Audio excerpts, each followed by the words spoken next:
फिर हमें ये कहना पड़ेगा कि हर मंदिर के नीचे एक बौद्ध मठ है। अरुणाचल प्रदेश को चीन अपने हिस्से में दिखाता है।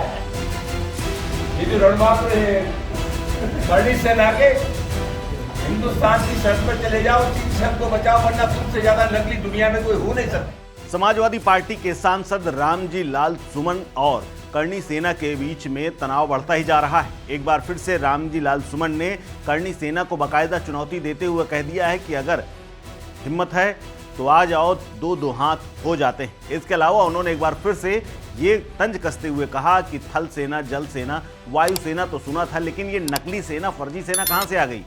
अगर इतना ही इसमें दम है तो चाइना, जो कि अरुणाचल प्रदेश को अपना दिखाता है, वहां पर जाकर के लड़े और देश को बचाए, देश की सुरक्षा करे। दरअसल आगरा में एक जनसभा को संबोधित करते हुए रामजी लाल ने तमाम बातें कही। कार्यकर्ताओं से बातचीत करते हुए उनका ये वीडियो वायरल हुआ है, जिसमें वो करणी सेना को चेतावनी देते हुए कहते हैं कि 19 अप्रैल को पार्टी के अध्यक्ष अखिलेश यादव आगरा आ रहे हैं, जिसके बाद लड़ाई का मैदान तैयार होगा और दो हाथ होंगे। इस लड़ाई को कोई माई का लाल नहीं हरा सकता। उन्होंने करणी सेना को फर्जी सेना बताते हुए कहा कि अगर मुसलमान में बाबर का डीएनए है तो तुम्हारे अंदर किसका डीएनए है ये भी बता दो।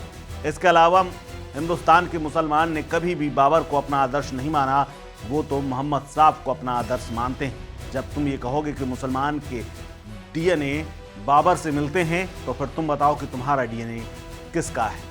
उन्होंने आगे ये भी कहा कि अखिलेश यादव 19 अप्रैल को आगरा आ रहे हैं, लड़ाई का मैदान तैयार है और देखते हैं कि क्या होता है। उन्होंने कहा कि अगर तुम हर एक मस्जिद के नीचे मंदिर ढूंढोगे तो हम भी कहेंगे कि हर एक मंदिर के नीचे बौद्ध मठ है। अगर तुम गड़े मुर्दे उखाड़ोगे तो फिर हम भी उखाड़ेंगे और ये तुम्हें बहुत भारी पड़ेगा। उन्होंने कहा कि ये लड़ाई पीडीए की है, यानी पिछड़ा, दलित और मुस्लिम की। रामजी लाल सुमन ने आगे कहा कि रायता बहुत फैल चुका है और अब इसको ये लोग समेट नहीं पाएंगे। क्या कुछ कहा है रामजी लाल सुमन ने, सुनिए। जब मुसलमानों से ज्यादा हिंदुओं की तादाद होती जाने वालों की, मुगलों के आने से पहले पर कहा जाए इसके नीचे नहीं मंदिर है। बाबा साहब डॉक्टर अम्बेडकर को जो मानते हैं उससे मैं कहना चाहूंगा, मोहल्लों में एक प्रचार कर देना का बड़ा खतरनाक मामला है। अगर तुम ये कहोगे कि हर मस्जिद के नीचे एक मंदिर है तो फिर हमें ये कहना पड़ेगा कि हर मंदिर के नीचे एक बौद्ध मठ है और तुम उन्हें बड़े मुर्दे मत उखाड़ो। गड्ढे बड़े उखाड़ोगे तो भारी पड़ जाएगा।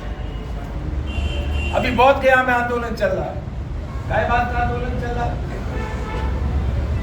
वक्फ का कानून हमारे देश में आया और कहा गया 3 हिंदुओं के नुमाइंदे भी इस वक्फ में रहेंगे। जैन धर्म है, सनातन धर्म है। अगर कोई ट्रस्ट बनता है किसी मजहब का, धर्म का, तो उसी मजहब के लोग उसमें रहते हैं। वक्फ में 3 सनातनी रहेंगे, क्यों रहेंगे? वक्फ तो इस्लाम को मानने वालों का है। बौद्ध गया में क्या आंदोलन चल रहा है?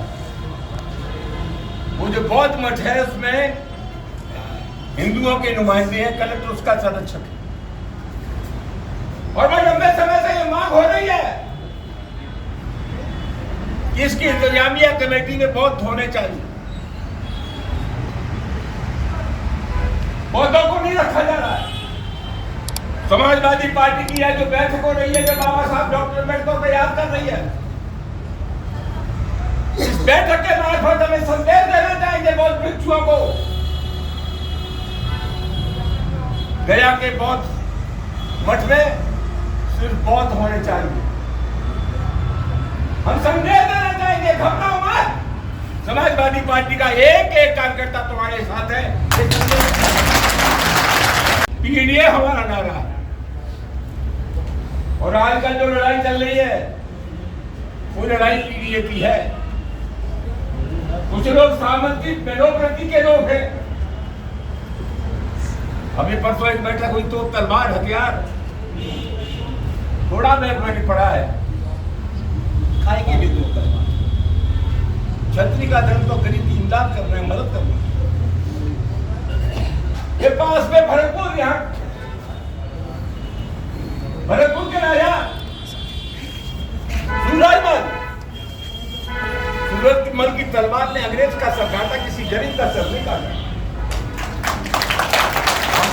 तीन सेनाएं पड़ेंगी, वायुसेना, थल सेना और जल सेना। अब एक नई सेना पैदा हो गई है, हमारी हाथ जोड़ के प्रार्थना है। चीन ने हमारी जमीन पर कब्जा कर लिया। अरुणाचल प्रदेश को चीन अपने हिस्से में दिखाता है। ये जो रणबांकुर है करणी सेना के, हिंदुस्तान की शर्त पर चले जाओ, चीन से हमको बचाओ, वरना तुमसे ज्यादा नकली दुनिया में कोई हो नहीं सकता। हिंदुस्तान की जमीन चीन से, वरना तुम नकारा कहे जाओ। दोस्तों, सामाजिक शक्तियों की बात मैंने की। लड़ाई लंबी है और ये लड़ाई कोई हमारी लड़ाई नहीं है, ये लड़ाई उन लोगों से है। मुख्यमंत्री न रहने के बाद जिन लोगों ने गंगा जल से अखिलेश यादव जी का मकान धुलवाया, ये लड़ाई उनकी। राजस्थान की विधानसभा में तो नेता प्रतिपक्ष था दलित, एक मंदिर में चला गया, उसको गंगा जल से धुलवाया गया। आज ही एक दलित नौजवान को मार डाला गया। हम चाहते हैं जाति का धर्म न हो। ये लड़ाई उन लोगों से है तो हिंदुस्तान के मुसलमानों को बाबर की औलाद बताते। हम कहना चाहते हैं, जब जब इस देश की इज्जत दांव पर लगी है, हिंदुस्तान के मुसलमान ने साबित कर दिया है कि इस देश की मिट्टी से जितनी मोहब्बत हिंदू को है, उससे कम मोहब्बत मुसलमान। तो लड़ाई लंबी है। इसलिए तो हमने कह दिया कि हिंदुस्तान के मुसलमान ने तो कभी बाबर को अपना आदर्श नहीं माना, तो मोहम्मद साहब को अपना आदर्श मानते, बुद्ध संतों को मानते। तो हमें पूछ लिया कि जब तुम बाबर को कहोगे कि ये मुसलमान बाबर का डीएनए है, तो तुमने किसका डीएनए जो रखा? कोई तो रायता फैला हुआ इधर। दोस्तों, आगे आने वाले समय में समाजवादी पार्टी के राष्ट्रीय अध्यक्ष श्री अखिलेश यादव जी 19 अप्रैल को आ रहे हैं। लड़ाई का मैदान तैयार होगा, दोनों हाथ होंगे।